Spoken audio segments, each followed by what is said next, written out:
In the mid-19th century, Japan was ruled by shoguns and samurai. For 300 years, the Tokugawa shogunate had enacted the policy of sakoku, or chained country, wherein Japanese people were not permitted to travel abroad, and only a tiny number of foreign merchants were allowed to trade. During this period, Japanese arts and culture flourished, as the samurai, once fearsome warriors who spent their days training in the martial arts, turned to more peaceful pursuits such as calligraphy, flower arrangement, and poetry. This period of peace and isolation came to an end in 1853, when a flotilla of American naval vessels, commanded by Commodore Matthew Perry, sailed into Tokyo Harbor and more or less forced Japan into the modern world at gunpoint. From that year until 1868, Japan was riven with civil strife, as Western powers exerted ever more control over the nation, arming rebels, undermining traditional power structures, and interfering in political affairs.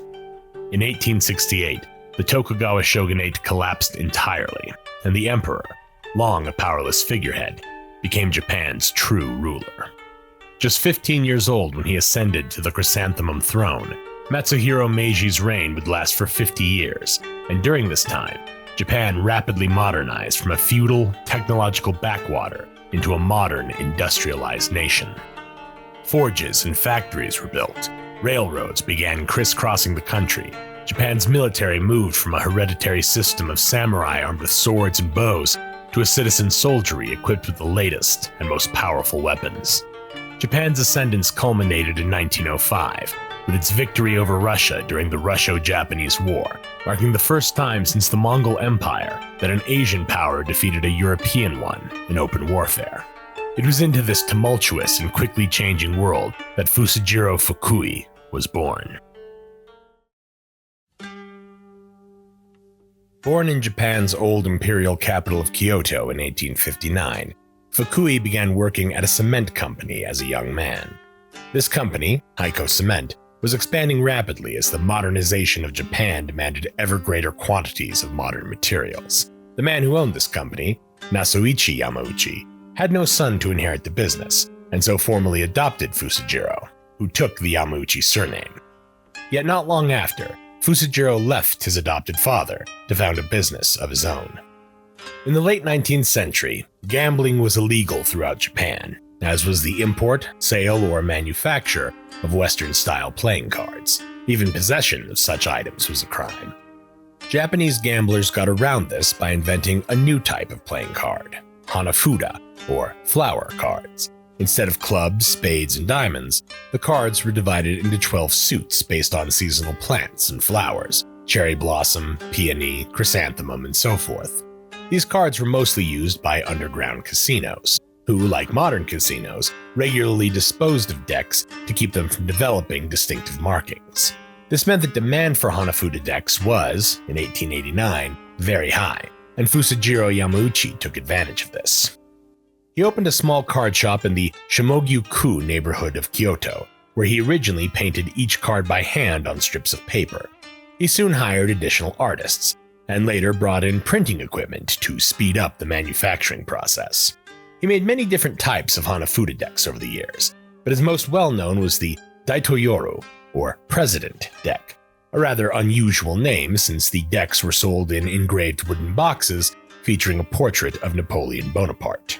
Conflicting sources say that Yamauchi either thought Napoleon was the president of France, or that he confused the French emperor with American President George Washington. In either case, Yamauchi named his card shop Nintendo Koppai. Koppai meaning playing cards, and Nintendo meaning leave luck to heaven, an appropriate name for a company that made gambling implements. The business did well, and Yamauchi expanded to other cities. By the 20th century, restrictions on Western-style cards had eased, and Nintendo began making those as well. In 1905, they struck a deal with Japan Tobacco, the country's largest cigarette manufacturer, to sell their cards alongside tobacco products in cigarette stores. Yamauchi retired in 1929 and passed away from a stroke in 1940, aged 80.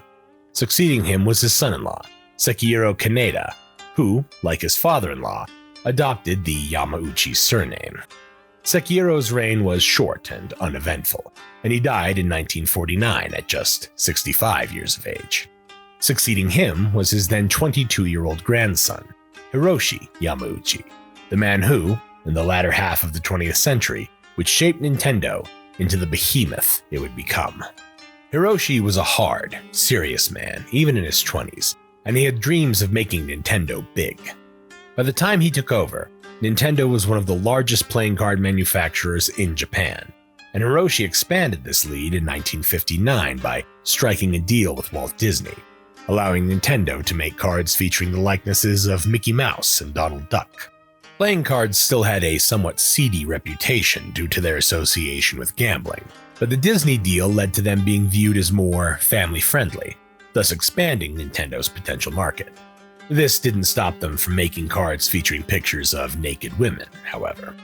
To see just how big his company might grow, Yamauchi traveled to America to visit the headquarters of the world's largest playing card manufacturer, the United States Playing Card Company, or USPCC.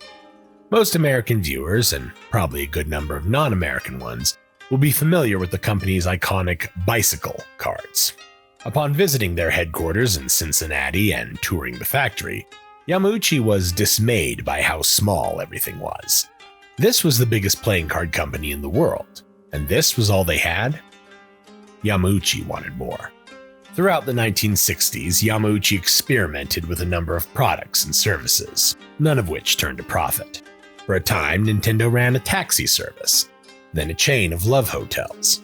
They even tried to get into the food business by briefly selling Nintendo brand instant rice in an attempt to piggyback off the exploding popularity of instant ramen. The rice did not taste very good and, according to various sources, had an unpleasantly gluey texture. Yet in 1967, Hiroshi found success with something a little more in Nintendo's wheelhouse: toys.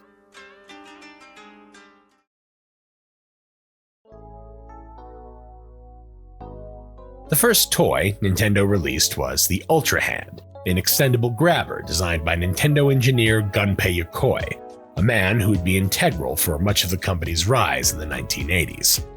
The toy sold over 1 million units, and Yokoi's next toy, the Ultra Machine, a sort of miniature indoor pitching machine, sold equally well.